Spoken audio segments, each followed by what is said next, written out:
Welcome to the Tech Egg. Don't get scrambled. Enjoy the video. You start now, power off the camera and remove the lens using the mount release to avoid electrical issues. Once detached, inspect the lens mount and electronic contacts closely for dust, grit, or bent pins. You want a clear visual.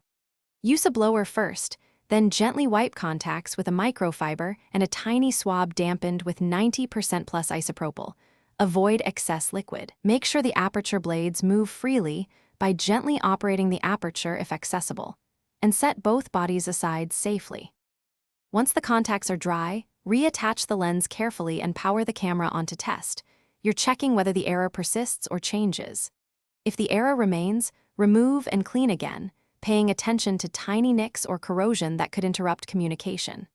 Next, make sure both the camera body and lens firmware are current. Connect to the manufacturer updater or note versions shown in menus. Outdated firmware can cause protocol mismatches. If you can, test the lens on a second camera to isolate body versus lens faults. If cleaning and firmware don't solve it, you move to careful mechanical checks. Power off and open the rear mount only if comfortable, then gently reseat any visible ribbon cable and realign contacts. Minor misalignment can block communication. Once done, test manual focus and aperture actuation to detect jams. Never force stuck elements.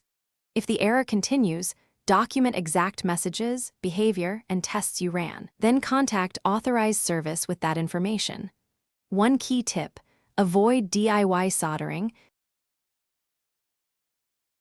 Thanks for watching. Consider subscribing if I helped unscramble your problems.